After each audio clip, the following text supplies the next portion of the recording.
Everyone, this is me Manyata. Welcome to my channel. आज मैं आपके साथ लेके आई हूँ इग्नू की फर्स्ट ईयर की इंग्लिश ऑनर्स की एक book that is youth gender and identity, जो कि BPCG 172 से लिया गया है। Okay, before going to start I want to say one thing. जैसा कि हमारा चैनल का मोटो है, that is to give you a proper crisp, to give you how to deal with smartly things, ऐसी चीजों के बारे में बात करना और आपको ऐसी चीजें देना, ऐसे टॉपिक्स देना जो बहुत इजीली आप पढ़ लो, उसका क्रिस्प भी आपको मिल जाए और आप बहुत अच्छे से लिख भी सकते हो एग्जाम में। राइट। सो आज का हमारा थॉट है, जो कि स्लाइड में आपको दिख रहा होगा, that is welcome to the class where tick is the only solution. कहने का मतलब है कि आप अपनी बुक्स को ओपन करेंगे, जैसे जैसे मैं टॉपिक्स को टिक कराते जाऊंगी आप उसी को टिक करेंगे और प्रॉपर वे में उसको पढ़ेंगे और एग्जाम्स में जाकर लिखाएंगे। That's it. That's simple. So do like, share and subscribe and let's move to the further part, that is जो कि इंट्रोडक्शन है, यही यूथ जेंडर एंड आइडेंटिटी का ब्लॉक 1 यूथ। यूथ जो कि यूनिट 1 है, ब्लॉक 1 का यूनिट 1 जिसका नाम है यूथ, उसके बारे में हम आज डिस्कस करेंगे। तो सबसे पहले मैं पेन ले लूं अपना। हाँ, तो यूथ के बारे में जैसे ही आपके क्वेश्चन में पूछेगा यूथ क्या है, तो सबसे पहले आप यूथ की डेफिनेशंस लिखोगे। Youth is a traditional phase from childhood to adulthood closely link with adolescence. इसके बारे में आप जानोगे, इसके बारे में आप लिखोगे जैसा कि मैंने लिखा है साइड में। Youth is generally considered to represent, ये जो लाइन है जो मैंने पेन से भी टिक किया है, इसको आप एक बार पढ़ लोगे। इससे क्या होगा कि आपको समझ में आएगा कि एक्चुअली यूथ है क्या। नेक्स्ट लाइन है, नेक्स्ट चीज आपको क्या टिक करनी है, नेक्स्ट चीज आपने टिक करनी है, ये यूथ और एडल्ट के बीच का डिफरेंस बिटवीन जो है, आपने ये टेबल को अच्छे से मेमोराइज कर लेना है। नेक्स्ट आपका है कि meaning of youth in terms of socio culture and economic and legal aspect. तीनों के बारे में आपको याद रखना है।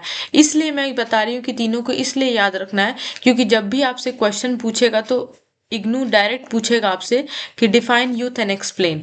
तो आप क्या करोगे, सिर्फ यूथ का डिफाइन देके छोड़ दोगे? नहीं। और यूथ को एक्सप्लेन करके छोड़ दोगे? नहीं। जब यूथ को डिफाइन करोगे और उसको एक्सप्लेन करोगे तो साथ के साथ ये तीनों पॉइंट भी लिखना पड़ेगा। पहला पॉइंट सोशियो कल्चर, उसके बारे में फिर आपको उसके 3 पॉइंट्स लिखने होंगे। फिर आपको लिखना पड़ेगा इकोनॉमिक एस्पेक्ट्स, उसके आपको 3 पॉइंट्स लिखने होंगे। फिर आपको लीगल एस्पेक्ट्स, उसके आपको 3 पॉइंट्स लिखने पड़ेंगे, 3 से 4 पॉइंट्स ऐसे करके, क्योंकि ये पूछ देगा आपको 20 मार्क्स का और 20 मार्क्स आपको ऐसे फ्री में तो नहीं दे देगा, है ना।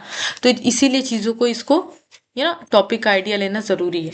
ठीक है, बस वही सेम ऐसा ही हुआ है। इकोनॉमिक एस्पेक्ट्स में भी वही आपको टॉपिक का आइडिया लेना है। नेक्स्ट आपके पास लीगल एस्पेक्ट्स आते हैं, ये लीगल एस्पेक्ट्स है, इसका भी आपको प्रॉपर एक आइडिया लेना है। देखो, मैं कह रही हूँ आइडिया लेने का ये मतलब नहीं है कि आप ये पूरा रटोगे या फिर पूरा रटने बैठ जाओगे, नहीं।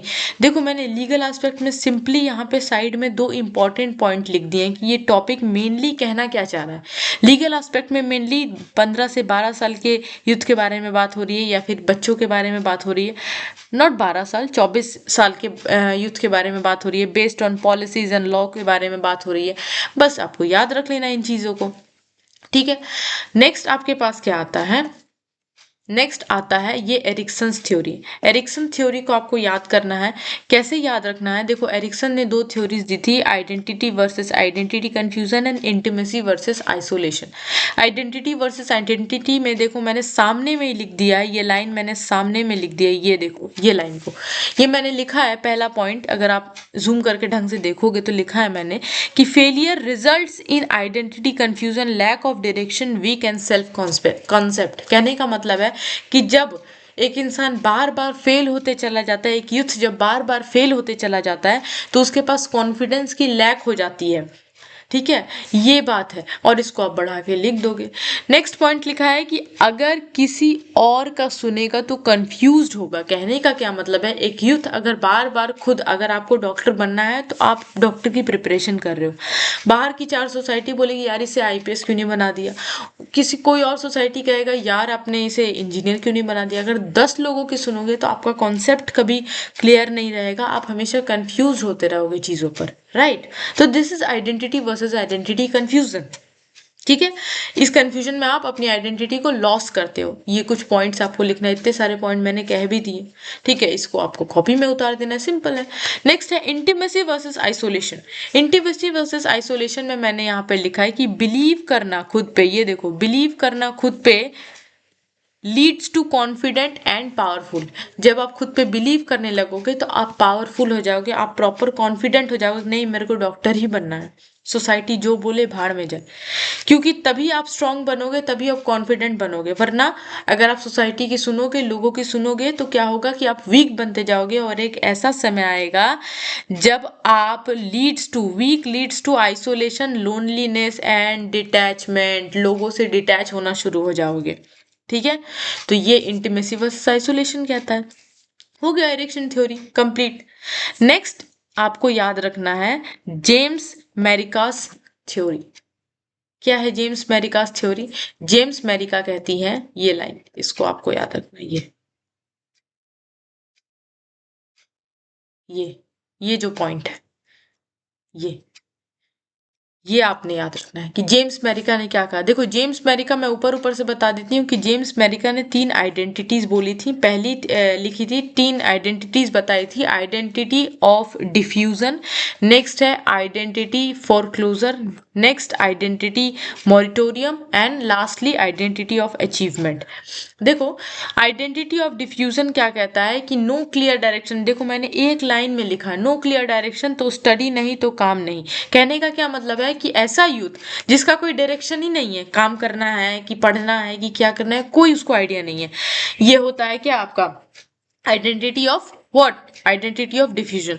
नेक्स्ट आता है आपका आइडेंटिटी ऑफ डिस्क्लोजर, नहीं सॉरी फॉरक्लोजर। वो कहता है कि सोसाइटी की प्रेशर से कुछ बन जाना, सोसाइटी के प्रेशर से कुछ बन जाना। नेक्स्ट आता है आइडेंटिटी ऑफ मॉरिटोरियम, ऐसा यूथ जिसे पता नहीं है। सी यहाँ पे लिखा है कि exploring but not correctly decided leads to stress and anxiety. आप एक्सप्लोर तो कर रहे हैं कि आपको क्या पढ़ना है, बट आपको पता नहीं है, जिसके वजह से आप कंफ्यूज हो रहे हो, और कंफ्यूज के बाद आपको स्ट्रेस होगा, और स्ट्रेस से आपकी एंजाइटी बढ़ेगी, राइट। नेक्स्ट आता है आइडेंटिटी ऑफ अचीवमेंट, ऐसा यूथ जो explored and decide leads to confident. वो एक्सप्लोर कर चुका है, उसने डिसाइड कर लिया है, और वो अपनी गोल को अचीव भी कर रहा है, जिससे उसकी कॉन्फिडेंस और बढ़ रही है, ठीक है। तो कुल 4 तरह के इंसान हमारी सोसाइटी में मौजूद हैं। एक ऐसे जिसको कुछ नहीं पता है क्या करना है, दूसरा ऐसा, I am sorry wait please, दूसरा ऐसा जिसे लग रहा है कि जो लोग कहेंगे वो वही करेंगे। तीसरा ऐसा इंसान जो कह रहा है कि यार मुझे फलाना भी करना है, मुझे ढिकाना भी करना है, मुझे ये भी करना है, और वो कुछ नहीं कर पा रहे हैं। और चौथा ऐसा कि ठीक है भैया मुझे ये करना है, और इसके लिए मुझे जितनी समय लगेगी मैं दूंगा, और फाइनली वो सक्सेस हो जाता है। तो ये कुछ ऐसे लोग हैं जो हमारे सोसाइटी में मौजूद है। That's it. उसके बाद इस चैप्टर में मुझे कुछ खास इंपॉर्टेंट लगा नहीं, इसी से घुमा फिरा के क्वेश्चन पिछले 5-6 साल के मैंने जो PYQs देखे, मुझे लगा कि यही घूम फिर के आ रहे हैं, यही टॉपिक्स घूम फिर के आ रहे हैं। So thank you so much. Please do like, share and subscribe to my channel.